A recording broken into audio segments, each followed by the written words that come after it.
Hi hello నమస్తే అండి అందరూ బాగున్నారా? నేనైతే చాలా బాగున్నానండి. Welcome back to my channel. నేను మీ మౌనిక. నేనైతే ఈరోజు మా ఇంట్లో చిక్కుడుకాయ కర్రీ వండుతున్నాను. సో చూసేద్దాం. ఫస్ట్ చిక్కుడుకాయను ఎలాగో తుంచి పెట్టుకుంటానండి పొద్దున్నే. తర్వాత పచ్చిమిరపకాయలు, ఉల్లిపాయలు, ఇలా ఎల్లిపాయలు అన్నీ రెడీ చేసి పెట్టుకున్న తర్వాత గంజి అయితే పెట్టుకున్నాను నేను. ఆ తర్వాత కొంచెం ఆయిల్ హీట్ ఎక్కుతుంది కదా, హీట్ ఎక్కిన తర్వాత జీలకర్ర అలాగే ఆవాలు వేసి కొంచెం గోలిన తర్వాత ఇలా ఎల్లిపాయలు వేసి కొంచెం సేపు రెడ్ కలర్ వచ్చే వరకు ఉంచాలండి.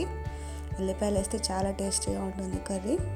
తర్వాత పచ్చిమిరపకాయలు వేసాను. తర్వాత అలాగే ఇవి కొంచెం గోలిన తర్వాత ఉల్లిపాయలు కూడా వేసానండి.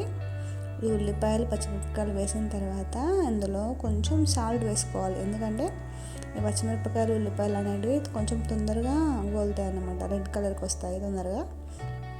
అలా రెడ్ కలర్కి వచ్చే వరకు కొంచెం గోలించిన తర్వాత మనం ఇందులోకి పసుపు వేసుకోవాలి ఫస్ట్. నేనైతే ఇలాగే చేస్తాను. సో మీరు ఎలా చేస్తారో చెప్పండి. తర్వాత కొంచెం అల్లం ఇలా వేసిన తర్వాత కొంచెం కలుపుకోవాలి. ఆ తర్వాత మనం ముందుగా చిక్కుడుగా అయితే తుంచి పెట్టుకున్నాం కదా, దాన్ని అయితే నేను వేసుకుంటున్నానండి. ఇది నేను వాటర్లో కొంచెం సేపు ఉంచాను. ఎందుకంటే ఈ వాటర్ నుంచి ఇలా తీసి అందులో వేస్తుంటే ఆ వాటర్కి మనకు త్వరగా ఉడికిపోతుంది చిక్కుడుకాయ అనేది. అందుకే నేను అలాగే వేసేస్తానన్నమాట, ట్రై చేయను. తర్వాత మనం ఈ చిక్కుడుకాయ ఉడికే వరకు మనము టమాటాలు అయితే ఇలా కట్ చేసి పెట్టుకోవాలి. తర్వాత చూసారా అండి, ఒక 5 minutes తర్వాత చిక్కుడుకాయ మొత్తం ఉడికింది కదా, సగం వరకు అయితే ఉడికిపోయింది. ఆ తర్వాత మనము టమాటా ముక్కల్ని కూడా వేసుకోవాలి. ఎందుకంటే టమాటా కూడా బాయిల్ అవ్వాలి కదా, కాబట్టి టమాటా కూడా వేసుకున్న తర్వాత ఇది టమాటా మొత్తం మిక్స్ అయ్యేలా కలుపుకోవాలి. కలుపుకున్న తర్వాత దీన్ని కూడా ఒక మూత పెట్టి ఒక 5 to 10 minutes వరకు అలా ఉడికించేసేయాలి. ఉడికించిన తర్వాత ఇలా టమాటా కూడా బాయిల్ అయింది. బాయిల్ అయిన తర్వాత మనం కొంచెం ఒకసారి అలా తిప్పుకొని ఇందులోకి మనం కావాల్సినంత కారము అలాగే ఉప్పు వేసి కలబెట్టుకోవాలండి. కలబెట్టుకున్న తర్వాత ఇంకో 5 minutes ఉడకనివ్వాలి.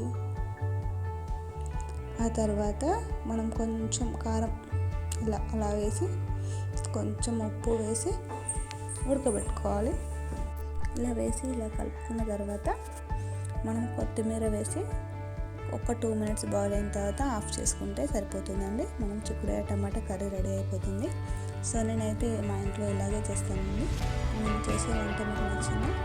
నాకు వంట చేయడం అంటే చాలా ఇష్టం అండి, అందుకే మీకు కూడా చూపించాలని నేను పెడుతున్నాను. సో ఫ్రెండ్స్, మీకు కనుక వీడియో నచ్చినట్టయితే లైక్ చేయండి, సబ్స్క్రైబ్ చేయండి మరిన్ని వీడియోల కోసం. Thank you for watching this video. Bye bye.